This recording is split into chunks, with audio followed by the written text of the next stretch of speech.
Huati Kenza, formatrice de gestion hôtelière à l'OFPPT. Aujourd'hui, on va traiter le sujet du contrôle de gestion. Quand je dis contrôle de gestion, je parle de chiffres, de ratios, d'indicateurs et de tableaux de bord. Tout d'abord, je vais vous présenter le plan ou l'objectif du module. On va commencer par la définition du processus du contrôle de gestion, par les missions du contrôleur de gestion, et puisqu'on va parler de coûts, on va sûrement aborder le lien entre la comptabilité analytique et le contrôle de gestion, le seuil de rentabilité, la date à partir duquel on commence à dégager un bénéfice dans l'entreprise, les indicateurs de performance au niveau du département hébergement et au niveau du département restauration, puisque ce sont les départements les plus rentables dans l'entreprise hôtelière. On va traiter aussi le tableau de bord, interprétation des indicateurs relatifs aux coûts à partir du tableau de bord. Et enfin, on va voir l'Uniform System of Accounts for Hotel, ou ce qu'on appelle le CPC différentiel. En guise d'introduction, l'industrie hôtelière évolue dans un espace international et concurrentiel où une gestion efficiente est la clé de la réussite. Quand je dis efficiente, je parle d'efficacité avec un moindre coût. En effet, la gestion repose sur trois aspects fondamentaux. Donc cette gestion, elle repose sur la planification, où je dois fixer les objectifs et mettre les moyens en place pour les réaliser. Je vais parler de l'impulsion du personnel et que le facteur humain gère d'une manière participative dans la faisabilité de ces objectifs. Et à la fin, le contrôle de gestion qui est une façon de garantir que la gestion de l'entreprise est dans la bonne voie. Alors, on va commencer par la définition du contrôle de gestion, management control. Le contrôle de gestion, c'est une aide à la prise de décision stratégique. Il se compose de plusieurs thématiques qui permettent d'avoir une vision globale de votre structure. L'objectif principal est l'étude de votre chiffre d'affaires, sigma des ventes, de vos dépenses, permettant ainsi d'en assurer la pérennité, la continuité de la vie de l'entreprise. Certains qualifient le contrôle de gestion de management par les chiffres puisqu'on utilise beaucoup les chiffres, les ratios et les indicateurs. Il est trop souvent réduit au calcul des coûts et à la gestion budgétaire. Vous pouvez aussi trouver d'autres définitions sur le net que vous pouvez checker par la suite, ou vous pouvez trouver que le contrôle de gestion est un système de pilotage, de faisabilité, d'études, etc. Ces principaux axes sont les 3 E, économie, se procurer les ressources au moindre coût, bien sûr, j'entends le mot coût. Efficacité, elle indique à quel point l'objectif est atteint. Et efficience, utiliser les moyens disponibles de la manière la plus productive tout en évitant le gaspillage des ressources. Je prends comme exemple, vous avez une unité de production qui réalise 100 unités par exemple dans un délai de 2 jours avec une qualité X. Bien sûr, je serai dans l'efficacité si je réalise cet objectif, et dans l'efficience si je réalise le même objectif mais avec un coût réduit et un coût minimal. Bien sûr, l'économie, vous vous procurez avec les ressources au moindre coût. Alors maintenant, on va voir les missions du contrôleur de gestion. Tout d'abord, je vais commencer par la définition et la compréhension des coûts. Alors, les coûts, il faut comprendre d'abord les coûts, les classer par famille et connaître le coût le plus important, du coût que vous pouvez réduire et du coût que vous pouvez carrément supprimer. 2, vous avez les mesures de performance, analyse des résultats et mise en place d'actions correctives. C'est tout simplement, est-ce que vous avez un retour d'investissement? Vous avez 3, et c'est l'analytique, vous avez les différents facteurs clés performants que vous allez les classer dans un tableau de bord. Et vous avez un système d'information où vous allez définir les procédures, les comprendre, les analyser, les optimiser afin de les utiliser comme facteurs clés pour la réussite. Une fois votre stratégie est mise en place, elle va vous aider pour prendre des décisions, pour avoir les meilleures solutions au bon moment et avoir un raisonnement dans le long terme. Alors maintenant, ça c'était les missions principales du contrôleur de gestion. Parfois, le contrôleur de gestion, il peut même intervenir autant aux tâches et aux missions du contrôleur interne qui peuvent aussi être assurées par le contrôleur général. Là, ce que vous avez le contrôleur général quand vous avez la grande hôtellerie. Mais quand je parle de la petite et la moyenne hôtellerie, vous avez bien sûr, il peut aussi intervenir dans le contrôle interne. Par rapport à l'hébergement, vous avez la vérification de la situation journalière, du chiffre d'affaires journalier de tous les points de vente. Donc, vous avez le contrôle des vérifications de la balance des encours des personnes qui ont déjà passé la nuit à l'hôtel, des règlements espèces, chèques et cartes de crédit, vérification des déductions, des remboursements et des remises plus les gratuités, vérification des transferts vers un autre compte. Vous avez les statistiques des chambres qui peuvent nous permettre de calculer les différents indicateurs, taux d'occupation, indice de fréquentation, etc. Contrôle des livraisons, bien sûr, je parle des livraisons produits d'accueil et produits d'entretien. Et vous avez le contrôle des chambres occupées, bien sûr, par les clients, louées par le personnel interne de l'hôtel ou d'autres personnes à qui vous avez loué votre chambre et bloquées pour travaux de plomberie ou de climatisation, etc. Et bien sûr, établir une comparaison, vous établissez une comparaison avec la gouvernante pour s'assurer du rapprochement avec le rapport journalier. Alors, par rapport aux missions du contrôleur au niveau de la restauration, où il peut intervenir comme contrôleur F&B, Food and Beverage. Il a un contrôle quotidien des encaissements, un contrôle à la réception des marchandises, qualité, quantité, poids et prix, bien sûr au niveau du stock. Contrôle au niveau du stock, denrées périssables et non périssables, fourniture du bureau. Donc vous avez tout ce qui est contrôle des denrées périssables avec date de péremption, etc.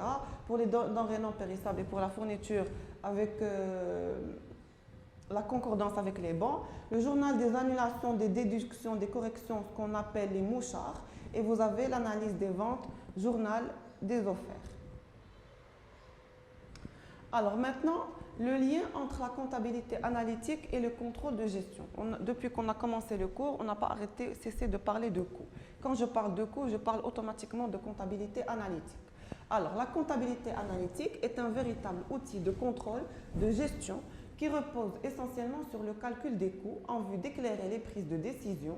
Chaque entreprise a la possibilité de choisir son propre système adapté à son activité, sa taille, son organisation adaptée aux besoins des responsables. Puisque bien sûr, on est dans l'hôtellerie, on est dans une entreprise de service, on est en train de vendre un service, donc ça va être différent des entreprises de production industrielle. Alors, le lien entre comptabilité analytique et le contrôle, vous avez deux liens. Produire de l'information nécessaire au contrôle de gestion. Je donne de l'information, différents coûts. Les détails que fournit la comptabilité analytique jouent le rôle d'une justification des résultats obtenus et permettent d'améliorer le processus de contrôle. Alors, maintenant, je vous explique. Alors, vous avez une... Vous voulez être compétitive et performant. Donc, pour être compétitif et performant, vous devez avoir un résultat qui est positif. Vous devez avoir une marge de bénéfice, vous devez être bénéficiaire, etc. Comment faire pour augmenter votre résultat? Alors, pour pouvoir augmenter le résultat, on doit bien sûr augmenter le prix et diminuer les coûts. On ne peut pas augmenter bien sûr les prix vu la conjoncture, le marché, la concurrence, etc. Ce qu'on peut, c'est réduire les coûts. Alors, mais réduire les coûts, avant tout, il faut comprendre la différence entre prix, charge et coût. Alors, le prix est le résultat d'une transaction avec une personne extérieure à l'entreprise. Prix de vente, je sors, j'achète quelque chose, donc avec un prix X. Une charge est une consommation de ressources par l'entreprise. Exemple, vous avez achat de marchandises, vous êtes obligé d'acheter de la marchandise pour faire fonctionner, produire votre entreprise. Le coût est une accumulation de charges sur un produit ou un service. Ce que je vous ai mis ici, que le coût est égal à sigma des charges. D'accord? Donc, maintenant, qu'est-ce que c'est qu'une charge? Alors, une charge, elle représente un bien ou un service qui est consommé par l'entreprise au cours de son activité. On distingue les charges directes, indirectes, fixes et variables. Donc, vous avez les charges directes et indirectes. Ils sont liés au produit. Je dis bien et je souligne bien qu'ils sont liés au produit. Donc, une charge directe, elle est directement liée au produit, qui peut être affectée sans ambiguïté au coût d'un produit. Je parle de matières premières, main-d'œuvre, etc. Pour la charge indirecte, elle nécessite un calcul préalable pour être répartie entre plusieurs produits. Je parle frais de publicité, frais de transport. Donc la publicité et le transport, c'est une charge qui est indirecte indirectement liés au produit. Alors pour les charges fixes et variables, maintenant ils ne sont plus liés au produit, mais ils sont liés à l'activité de l'entreprise. Genre, vous avez des charges fixes et des charges variables. Les charges fixes, ils restent constantes, quel que soit le volume d'activité de l'entreprise. Exemple, votre loyer d'entreprise, l'amortissement d'un service administratif que vous avez vu, l'amortissement en comptabilité. Et les charges, vous pouvez avoir aussi les salaires de vos personnels, etc. Les charges variables, ils sont en fonction de l'activité de l'entreprise. Matières premières, énergie. C'est-à-dire, j'augmente les charges, mes charges variables, ils vont monter. Genre, vous avez quelqu'un qui va produire, par exemple, le taux d'occupation de l'hôtel est de 100%, c'est-à-dire que vous avez l'hôtel, il est complet. Donc, automatiquement, vous allez avoir une énergie qui va être importante que quand l'hôtel, il est vide ou à moitié vide. Alors, de plus, les charges fixes ne sont fixes que pour une variation limitée du volume d'activité. En fait, elles varient par palier. Alors ici, je vous ai mis un tableau pour vous expliquer qu'une charge variable, elle peut être directe et qu'une charge fixe, elle peut être directe.